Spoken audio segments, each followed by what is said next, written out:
레위기 강의 11번째 시간입니다. 이번 시간에는 다나토스의 죽음 없이 구원은 없다라고 하는 제목으로 레위기 10장 1절부터 20절까지 함께 살펴보도록 하겠습니다.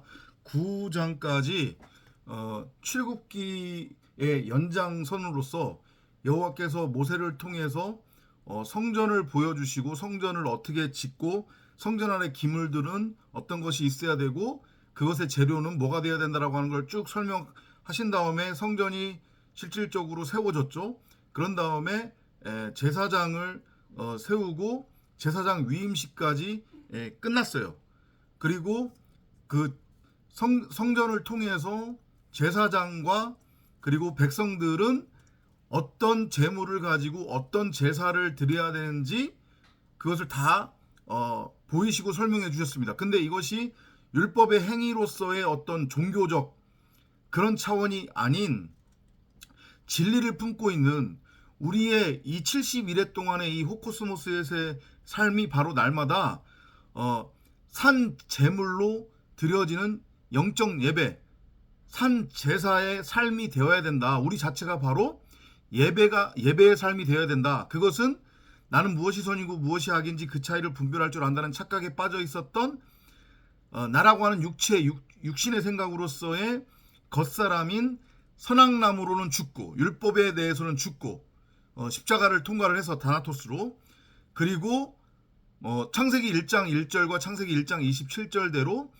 말씀 그리스도를 담은 그 하나님의 영, 성령, 말씀의 집, 전, 성전으로 세워져야 하는 것, 그것이 곧 아버지 말씀 그리스도로부터 생명을 부여받은 그 아버지의 아들로서의 똑같은 말씀 그리스도, 요거를 쭉 설명했다고 보면 되는 거고요. 그리고 이제 실질적으로 그것을 다시 한번 제사 행위를 통해서 이제 설명을 하시는 거예요. 너네들이 이러이러한 삶을 살아야 되는 거고, 제사의 의미는 너네들한테 내가 진리, 복음을 알아먹으라고, 너희가 반드시 십자가를 통과하는 타나토스의 죽음을 경험해야 되고 종말을 경험해야 되고, 그리고 너희들은 날마다 산 제물로 드려지는 영적 예배, 신령과 진정으로 예배 드리는 때가 올 때니 이때다라고 예수가 말한 것처럼 너희들의 삶 자체가 신령과 진정으로 드려지는 예배가 되어야 된다. 말씀 그리스도로서 이것을 제사 행위를 통해 보여주시는 걸로 이해를 하시면 되는 거예요. 그래서 9장 23절과 24절에 보면 모세와 아론이 그걸 먼저 몸소 체험을 합니다. CV로 읽어드릴게요. He and Moses went into the sacred tent. 그러니까 아론과 모세가 성막 안으로 들어갔어요. 그런 다음에 when they came out, 들어갔다 나왔습니다. 성막 안으로 들어갔다 나왔다고 하는 것의 의미가 무엇인지를 여러분들이 잘 생각해 보시기 바랍니다. They gave the people their blessing. 성막에 들어갔다가 나와서 뜬금없이 이스라엘 백성들한테 복을 주었대요. 그럼 여기서 복이라고 하는 것은 여러분들이 한글 개념으로 알고 있는 소위 말하는 샤머니적 개념, 이 땅에서 잘 먹고 잘 사는 그 개념이 아니잖아요. 아론과 모세가 성막 안에 들어갔다 나왔다는 얘기는 다나토스로 죽었다는 얘기예요. 육신의 생각, 선악나무, 율법에 대해서는 죽었고, 말씀 그리스도라고 하는 성경 66권 생명나무로 재창조가 된 거란 말이에요. 새로운 피조물이 된 거예요. 그러니까 말씀을 담은 말씀의 집이 된 거겠죠. 아론과 모세는 그 예수와 그리스도의 모형이라고 했으니까 예수 그리스도, 그 둘이 하나로 묶여서 죽었다가 부활한 거란 말이에요. 그러니까 진리를 담은, 진리를 깨달은 존재가 됐다는 얘기죠. 새로운 피조물이 된 거예요. 그러니까 당연히 그들이 말씀 그리스도가 됐으니 이스라엘 백성들한테 뭐를 넘겨줄 수 있는 거예요? 똑같이 말씀 그리스도라고 하는 진리, 생명을 넘겨줄 수 있는 거잖아요. 그게 바로 복인 거예요. 그래서 성막을 들어갔다가 나온 아론과 모세가 백성들한테 복을 준 거란 말이죠. 이해돼요? Then the Lord appeared to the people in all of his glory. 그랬더니 모세와 아론이 이스라엘 백성들한테 복을 주자. 곧 말씀 그리스도라고 하는 진리를 설명하고 넘겨주니까 여호와의 영광이 사람들 앞에 나타났대요. 그럼 이게 뭐예요? 바로 말씀으로서의 성령이 일한다는 거잖아요. 복음을, 참복음을 우리가 누군가한테 전해주면 마지막 나팔 소리로서의 성령, 하나님의 말씀이 일하시고 역사한다고 그랬잖아요. 그죠? 그럼 그 말을 받은 자들한테는 분명히 종말이 일어난다고 했습니다. 영원한 멸망을 위한 종말이든 아니면 영생을 위한 종말이든 그걸 지금 이스라엘 백성들이 경험하고 있는 거예요. 체험하고 있는 거예요. The Lord sent fiery flames that burned up everything on the altar. 그리고 여호와께서 불을 보내셔서 제단을 완전히 다 불살라 버렸대요. 제단이 의미하는 게 뭐라고 했습니까? 제단은 바로 우리 각자의 모습이라고 했어요. 제단을 쌓았다고 하는 것의 의미.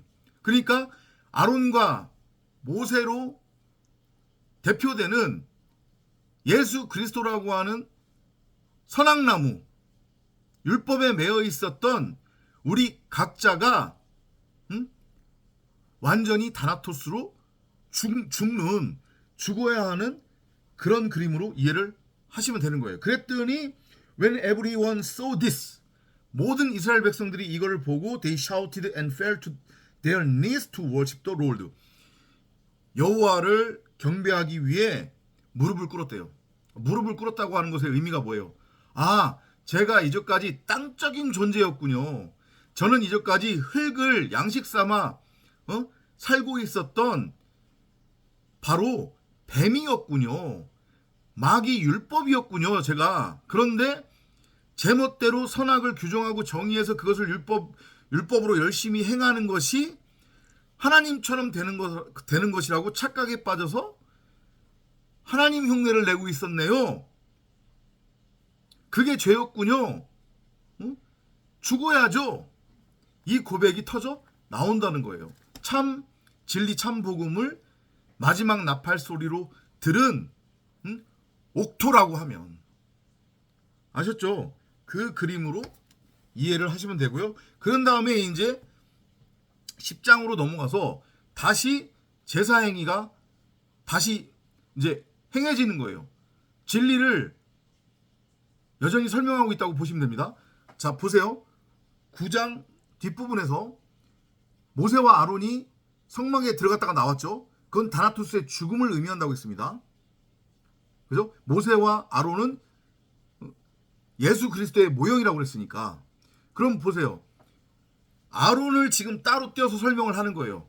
모세는 이미 그리스도의 모형으로 그려져 있기 때문에 예수로 그려지고 있는 아론을 끄집어내서 다시 우리에게 여호와께서 복음을 설명하는 거예요.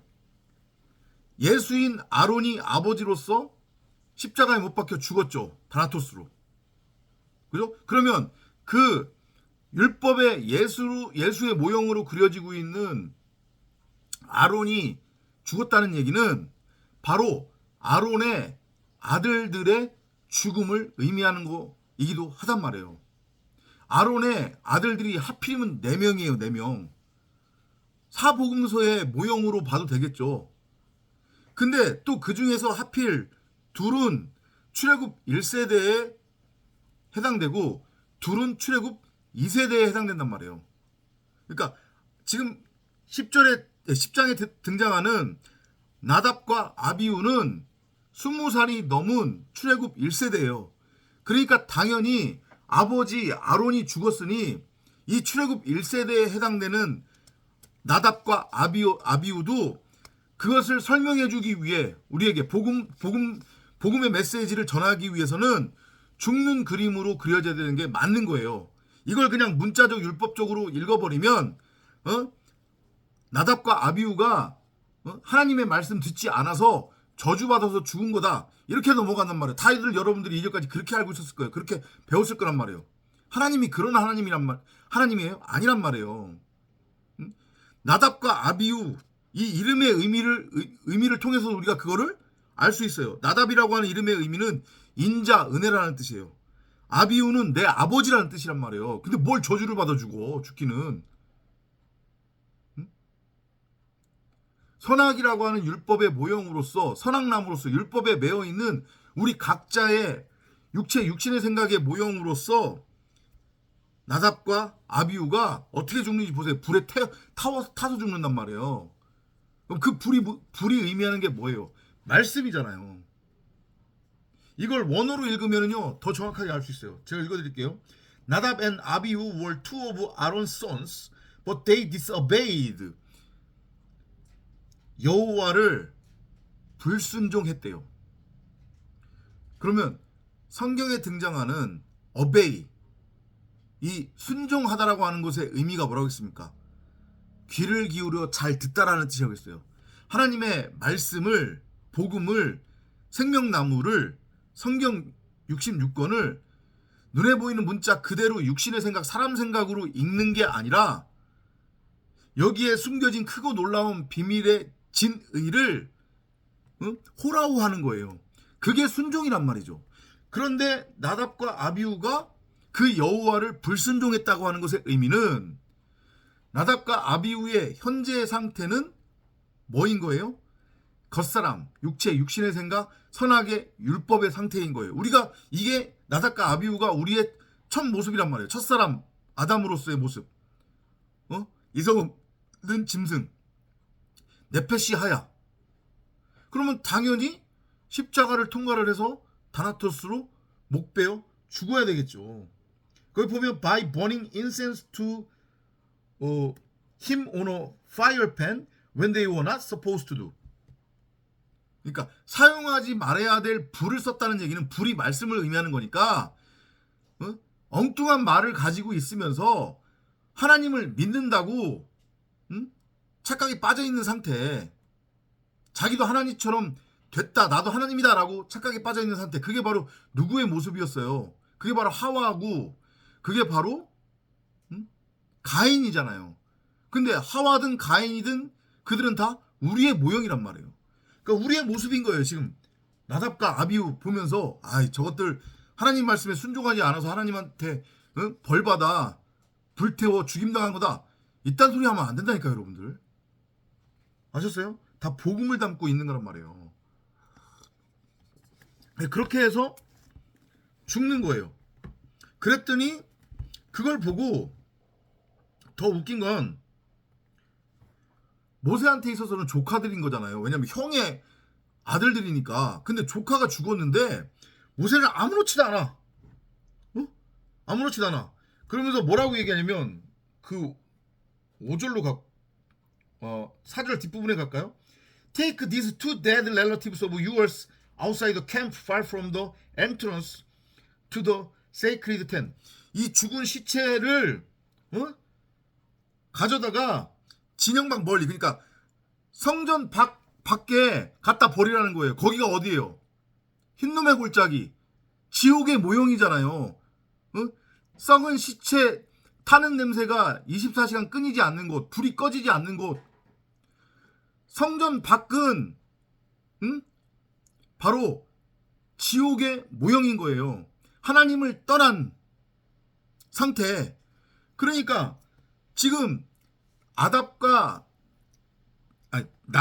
아비우는 바로 첫사람 아담의 모형이라고 하는 게 그래서 맞는 거예요. 지금 죽은 시체로 표현을 하잖아요. 첫사람 아담, 네페시아야, 그냥 이성 없는 짐승, 호흡하는 고깃덩이, 혼에 불과한 상태, 하나님과 하나가 되지 않은 상태, 말씀을 진리로 깨닫지 못하고 말씀을 눈에 보이는 문자 그대로 육신의 생각으로 율법으로 곡해해서 그것을 열심히 행위로 행하고 있는 대부분의 90억, 그들이 바로 나답과 아비우로서 첫사람 죽은 시체란 말이에요. 그들의 고향은 어디냐면 성전 밖, 흰돔의 골짜기, 지옥이란 말이에요. 그게 바로 지옥이라고요. 그 상태가, 첫사람 아담의 상태가. 그걸 보여주는 거예요. 그러니까 갖다 버리라고 그러잖아요. 옷도 그대로 입은 채로.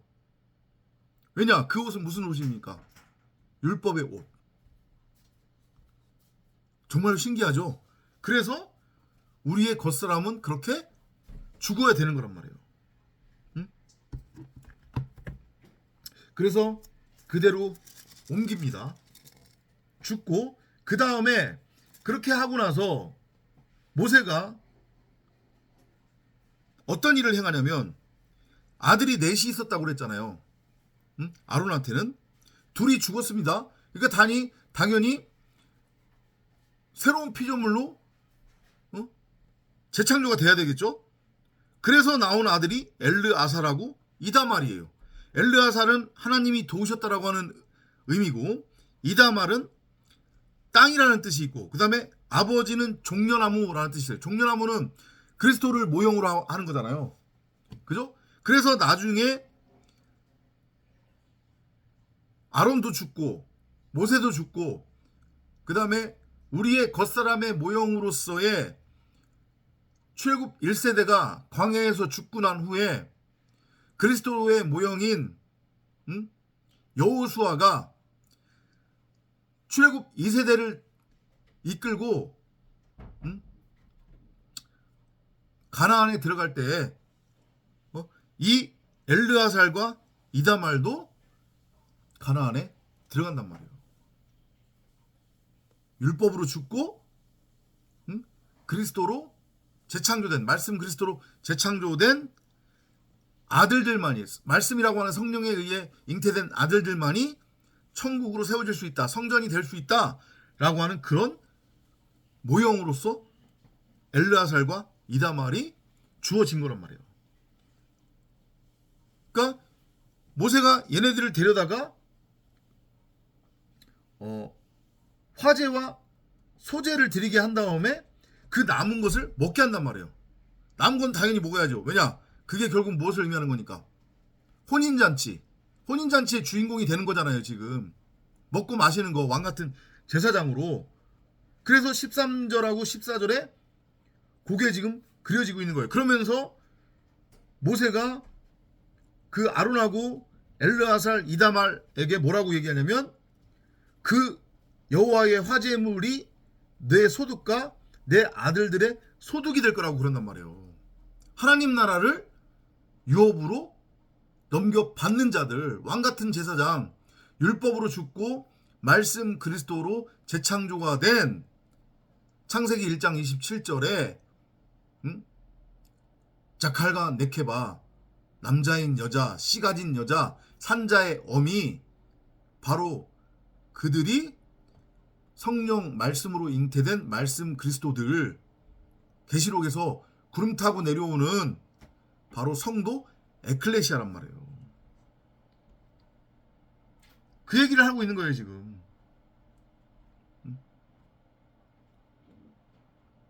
그리고 이제 뒤에 가서는 뭐 그 속죄 제물하고 소제를 분명히 먹으라고 했는데 그걸 먹지 않고 남긴 것에 대해서 이제 모세가 또 이제 저주를 해요. 그런데 그거에 대해서 아론이 뭐라고 얘기하냐면 19절 볼게요. Their father Aaron replied, Today two of my sons offered the sacrifice for sin and the sacrifice to please the Lord. 오늘 내 두 아들이 죄사함을 위한 제물을 드리고 그리고 여호와를 기쁘게 해드리기 위한 제물을 드렸음에도 불구하고 그들이 죽지 않았느냐. 그런데 설사 살아있는 내 두 아들이 그 남은 제물을 먹었다고 한들 그것으로 인해서 죄가 사함을 얻겠느냐. 나의 죄가. 그 얘기를 해요. 그랬더니 맨 마지막에 10장 20절 마지막에 모세가 Moses was satisfied with Aaron's reply. 그 아론의 말을 좋게 여겼더라. 그 아론의 말을 기뻐 받았더라. 그게 바로 고백인 거잖아요. 그게 진짜 고백인 거잖아요. 그러니까 어떤 행위의 열심, 노력을 통해서 어떤 율법의 행위를 통해서 내가 하나님을 기쁘게 해드릴 수 있다고 착각하고 율법의 행위를 통해 내가 나의 죄사함을 죄를 사함받을 수 있다고 하는 그런 착각에 빠져 있는 스스로 선악의 주체가 되어 살고 있는 첫사람 아담으로서의 90억. 그들의 입에서 지금 아론과 같은 고백이 나와야 되는 거예요. 저는 결국은 선악을 분별할 수 없는 존재네요. 그 고백을 최종적으로 아론이 함으로써 아론은 진리로 부활을 한 것이고 말씀 그리스도로, 그리고 그 아론의 말씀 그리스도 부활은 곧 남은 두 아들 엘르아살과 하나님이 도우셨다라고 하는 그 의미의 이름을 가지고 있는 엘르아살과 아버지는 종려나무라고 하는 이름의 의미를 갖고 있는 이다말이 마찬가지로 출애굽 2세대로서 여호수아와 함께 가나안에 들어가게 되는 거란 말이에요. 곧 예수로 죽고 그리스도로 부활한 하나님의 나라로 성전으로 세워지는 그림으로 보시면 되는 거예요. 이렇게 함으로써 제사장도 세우고 제사장 위임식도 끝내고 그 다음에 최종적으로 제사까지 마무리가 되면서 사실은 10장의 그림을 통해서 우리는 성전의 완성, 그 창세기 1장 1절과 창세기 1장 27절의 의미가 무엇인지를 깨달을 수 있는 거죠. 그리고 이제 11장부터는 그거하고 관련된 이제 또 어떤 디테일한 것들을 설명하고 있는 거란 말이에요. 그러니까 여러분들 보시면 저도 예전에 그랬고, 아, 나 올해는 성경 한번 읽어봐야지 하다가 쭉 이제 창세기부터 읽잖아요. 그죠? 쭉 읽어 나가다 보면 출애굽기까지도 어떻게 넘어가. 근데 이제 레위기로 넘어오면 이게 다 율법하고 관련된 거니까 이걸 그냥 눈으로 읽어보면 지겹고 도대체 이게 무슨 얘기인지 몰라. 딱딱하게만 느껴지고. 그러니까 다들 성경이 어디서 다 멈춰 있어. 창세기에서 레위기만 왔다 갔다 하면서 다 멈춰져 있는 거다 있잖아요. 그죠? 근데 레위기는 결국은 그러니까 창세기와 출애굽기는 연결되어 있는 거고 다시 출애굽기와 레위기가 연결되어 있단 말이에요. 그리고 레위기까지 사실은 이해를 하면 진리로 깨달으면 뒤에 나와 있는 민수기하고 그리고 신명기도 결국은 다 같은 얘기예요. 그러니까 우리가 레위기까지 끝나면 나머지 모세오경 2개 민수기하고 신명기는 그냥 진짜로 속도 빨리 낼 거란 말이에요. 내용 위주로만 축축축축 그냥 보고서 넘어갈 거란 말이에요. 아셨죠? 레위기 포기하지 마시고 함께 강해하시면서 레위기를 통해서도 하나님의 우리를 향한 뜻, 진리를 깨닫는 여러분이 되시기를 바랍니다. 다음 시간에 또 찾아뵙도록 하겠습니다. 안녕히 계십시오.